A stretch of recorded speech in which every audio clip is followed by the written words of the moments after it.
കാറ്റത്തെ കിളിക്കൂട് സീരിയലിലേക്ക് എല്ലാവർക്കും സ്വാഗതം. ഈ ചാനൽ ഇഷ്ടപ്പെട്ടാൽ ലൈക്ക് ചെയ്യുക, സബ്സ്ക്രൈബ് ചെയ്യുക. നിധിയെ ഫോൺ ചെയ്യുകയാണ് സുധീഷ്. ഫോൺ ചെയ്തപ്പോഴത്തേക്ക് നിധി കട്ടാക്കുന്നുണ്ട് ആദ്യം. പിന്നെ 2 പ്രാവശ്യം കൂടെ വിളിച്ചപ്പോഴത്തേക്ക് ഫോൺ എടുത്ത് സംസാരിക്കുന്നുണ്ട്. എന്താ ഇനി എന്നെ വിളിക്കുന്നത്? ഇനി എന്നെ വിളിക്കരുത്, എനിക്കിത് ഇഷ്ടമില്ല, എല്ലാം ഞാൻ പറഞ്ഞതല്ലേ, പിന്നെ എന്തിനാ എന്നെ ശല്യം ചെയ്യുന്നത് എന്നൊക്കെ ചോദിക്കുന്നുണ്ട്. അപ്പോഴത്തേക്കും സുധീഷ് പറയുന്നു, എന്തായാലും എൻ്റെ അടുത്ത് ക്ഷമിക്കണം, ഞാനൊരു തെറ്റ് പറ്റിപ്പോയതെന്ന് 100 പ്രാവശ്യം പറഞ്ഞില്ലേ, പിന്നെ എന്തിനാ എന്നെ ഇങ്ങനെ ഒഴിഞ്ഞു മാറ്റി സംസാരിപ്പിക്കുന്നേ എന്നൊക്കെ ചോദിക്കുന്നുണ്ട്. എന്തായാലും ഞാൻ ഒഴിഞ്ഞു മാറുന്നത് എന്താണെന്ന് അറിയാമല്ലോ, പിന്നെ എന്തിനാ പലപ്പോഴും വീട്ടിൽ വെച്ച് മാറ്റി നിർത്തി സംസാരിക്കുന്നത് ഞാൻ കേട്ടിട്ടുണ്ട്, എൻ്റെ അടുത്ത് മാത്രം. അതെന്താണെന്ന് എനിക്ക് ഇതുവരെ മനസ്സിലായില്ല എന്ന് സുധീഷ് നിധിയുടെ അടുത്ത് പറയുന്നു.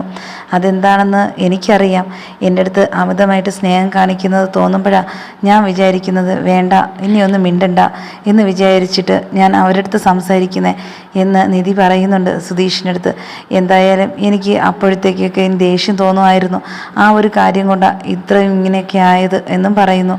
എന്തായാലും ദേഷ്യം ഇതുവരെ ആയില്ലേ, ഇനി എന്നെ ശല്യം ചെയ്യരുതെന്ന് പറഞ്ഞ് ഫോൺ വയ്ക്കുന്നുണ്ട്. അങ്ങനെ ആ സമയത്ത് നികേഷ് ചോദിക്കുന്നുണ്ട്, എന്തിനാ വിളിക്കുന്നത്, ഇനി ഇവിടുന്ന് പോയില്ലേ, ഇനിയിപ്പോൾ നിങ്ങളെ കാണുന്നവരെ ഇഷ്ടമില്ല, നിങ്ങൾ ഇതെല്ലാം വരുത്തി വെച്ചത് എന്നൊക്കെ പറയുന്നുണ്ട്. ഓരോ കാര്യത്തിനും ഓരോന്ന് ആലോചിച്ച് ചെയ്യാതെ ഓരോന്ന് ചെയ്ത് വെച്ചിട്ട് അവസാനം കരഞ്ഞിട്ടൊന്നും ഒരു കാര്യമില്ല എന്ന് പറയുന്നുണ്ട്. അങ്ങനെ സുധീഷിൻ്റെ വിഷമം കണ്ട് സുഭാഷ് പറയുന്നുണ്ട്, എന്തായാലും ഇനി പോട്ടെ, കഴിഞ്ഞത് കഴിഞ്ഞു, ഇനി അവനെ ഓരോന്ന് പറഞ്ഞ് നിങ്ങൾ വിഷമിപ്പിക്കണ്ട എന്ന് അനിയന്മാരുടെ അടുത്ത് പറയുന്നുണ്ട്. അങ്ങനെ സുഭാഷ് അകത്തേക്ക് പോകുന്നുണ്ട്. അകത്തേക്ക് പോയിട്ട് പറയുന്നു, ഇനി ഇവിടെ നിധിയുടെ കാര്യം ഈ വീട്ടിൽ ആരും പറയരുത്, എന്തായാലും കഴിഞ്ഞ കാര്യം കഴിഞ്ഞു, ഇനിയാണെങ്കിൽ ഇങ്ങോട്ട് വിളിക്കുകയാണെങ്കിൽ സംസാരിക്കാം.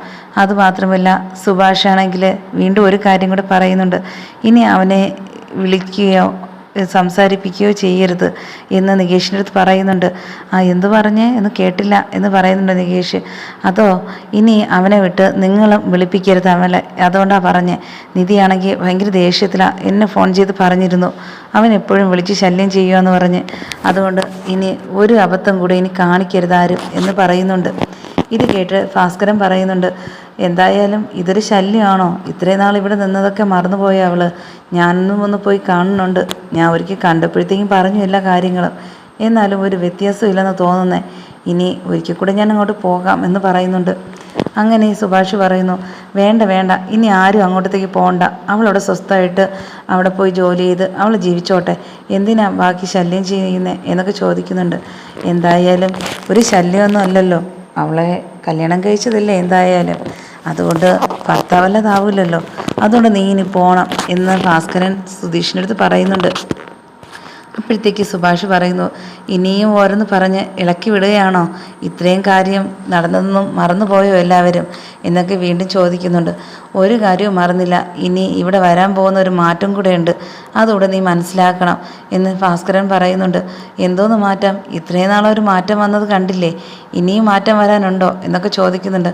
മാറ്റമെന്ന് പറഞ്ഞാൽ ഈ നിധി ഈ വീട്ടിൽ വന്നപ്പോഴത്തേക്ക് എല്ലാവർക്കും ഒരു മാറ്റം വന്നില്ലേ, എനിക്കും പറ്റിയൊരു മാറ്റം. ഞാൻ നിങ്ങളുടെ അടുത്ത് ഇങ്ങനെയൊക്കെ ആയിരുന്നോ, നിങ്ങളടുത്ത് എങ്ങനെയായിരുന്നു നിങ്ങൾക്കറിയാമല്ലോ, അതുകൊണ്ട് ഇതൊക്കെ അവൾ വന്നേ പിന്നെയാണ് ഇവിടെ ഒരു മാറ്റം സംഭവിച്ചത് തന്നെയാണ്, ഇനി ഒരു മാറ്റം കൂടെ വരാനുണ്ട്, അതെന്താ എന്നൊക്കെ ചോദിക്കുന്നുണ്ട്. അതോ ഇനി അവൾ തിരിച്ച് ഇവിടേക്ക് തന്നെ വരും. അപ്പോഴത്തേക്ക് സുധീഷ് ചോദിക്കുന്നുണ്ട്, എന്താ അവൾ പറഞ്ഞോ ഇനി വരുമെന്ന്?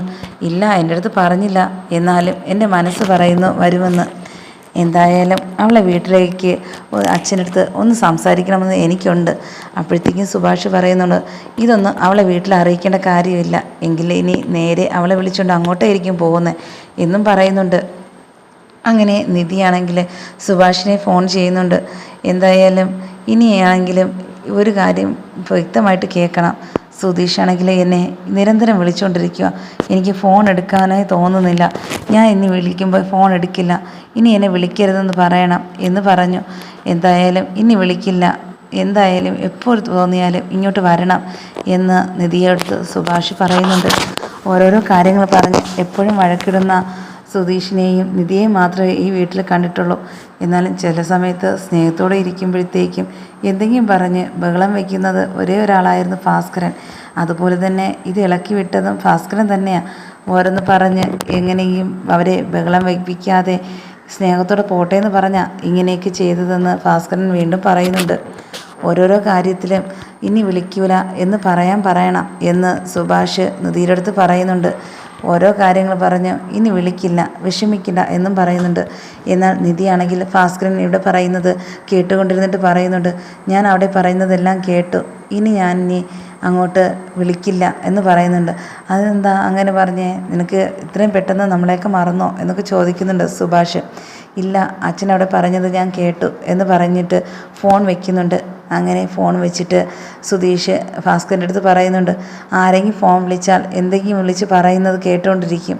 എന്തായാലും ഇനിയെങ്കിലും ഒരു ഫോൺ വന്നാൽ മിണ്ടാതിരിക്കണം.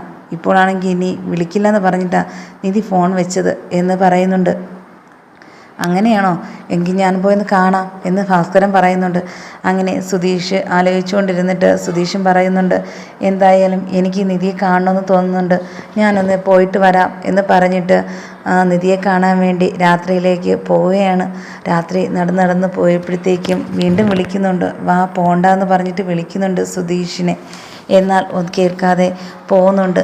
അങ്ങനെ പോയപ്പോഴത്തേക്കും നിധിയാണെങ്കിൽ അവിടെ ഹോസ്റ്റലിൽ ഇരുന്നപ്പോഴത്തേക്കും എല്ലാവരും വിളിച്ചു പറഞ്ഞു, ഒരാൾ കാണാൻ വന്നിട്ടുണ്ട്. എന്നാൽ വരാൻ ആദ്യം കൂട്ടാക്കിയില്ല. എന്നിട്ട് പറഞ്ഞു, എന്തിനാ ഇവിടെ വന്നത് എന്ന് ചോദിക്കുന്നുണ്ട്.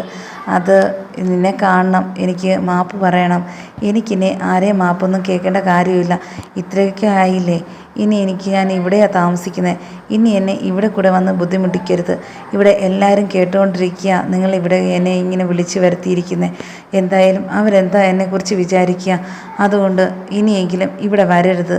എനിക്ക് നിങ്ങളുടെ അടുത്ത് ഒരു വിഷമവും ഇല്ല എന്ന് എന്നെ മനസ്സിലാക്കിക്കോ. പക്ഷേ ഞാൻ ഇനി അങ്ങോട്ടേക്ക് ഇല്ല എന്ന് പറയുന്നുണ്ട്. എന്നിട്ട് സുധീഷ് പറയുന്നുണ്ട്, അച്ഛൻ ഇവിടെ വന്നിട്ട് എല്ലാ കാര്യവും പറഞ്ഞില്ലേ, എന്നിട്ട് നിനക്കിത് മനസ്സിലായില്ലേ, എന്നെക്കൊണ്ട് ദേഷ്യം പിടിപ്പിക്കരുത് എന്ന് പറയും, ദേഷ്യപ്പെടുന്നുണ്ട്.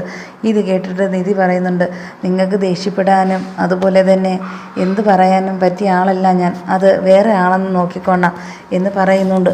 അങ്ങനെ കയ്യിൽ പിടിച്ച് വലിക്കുന്നുണ്ട്, നീ വീട്ടിലേക്ക് വരണമെന്ന് പറഞ്ഞിട്ട്. അങ്ങനെയാണെങ്കിൽ കൈ തട്ടിത്തെറിപ്പിച്ചിട്ട് നിധി പറയുന്നുണ്ട്, എൻ്റെ കയ്യിൽ തൊടാൻ ആരാ പറഞ്ഞേ, ഇനി എൻ്റെ ദേഹത്ത് തൊട്ടു പോകരുത്, ഞാനാണെങ്കിൽ നിങ്ങളെ കയ്യിൽ കേസ് കൊടുക്കും, ഇനി എൻ്റെ ദേഹത്ത് തൊട്ടാലെന്ന് പറയുന്നുണ്ട്. ഞാൻ കയ്യിൽ തൊട്ട് വലിച്ചപ്പോഴത്തേക്ക് നിനക്ക് ഇത്ര ഇതാണോ? എന്നാൽ എൻ്റെ അടുത്ത് ഇപ്പോൾ എനിക്ക് മനസ്സിലായി എത്രമാത്രം ദേഷ്യമുണ്ടെന്ന്. ഞാൻ വീട്ടിലേക്ക് വരാനല്ലേ വിളിച്ചത്, വേറൊന്നുമല്ലല്ലോ എന്ന് ചോദിക്കുന്നുണ്ട്. അപ്പോഴത്തേക്ക് കൂടെ നിന്ന് കൂട്ടുകാരിയുടെ നിധിയെടുത്ത് പറയുന്നുണ്ട്, എന്തായാലും ഇവിടെ വെച്ച് ഒരു ബഹളം വേണ്ട, ഇവിടെ അറിഞ്ഞു കഴിഞ്ഞാൽ വളരെ പ്രശ്നമാവും എന്ന് പറയുന്നുണ്ട്. അങ്ങനെ വിഷമത്തോടെ നിധി പറഞ്ഞു, ഇനി എന്നെ ശല്യം ചെയ്യരുതെന്ന് പറഞ്ഞിട്ട് അകത്തേക്ക് കയറി പോകുന്നുണ്ട്. ഇത് കണ്ടുകൊണ്ട് നിന്ന സുധീഷ് വിഷമം കൊണ്ട് കരഞ്ഞ് അവിടെ തന്നെ ഇരിക്കുന്നുണ്ട്.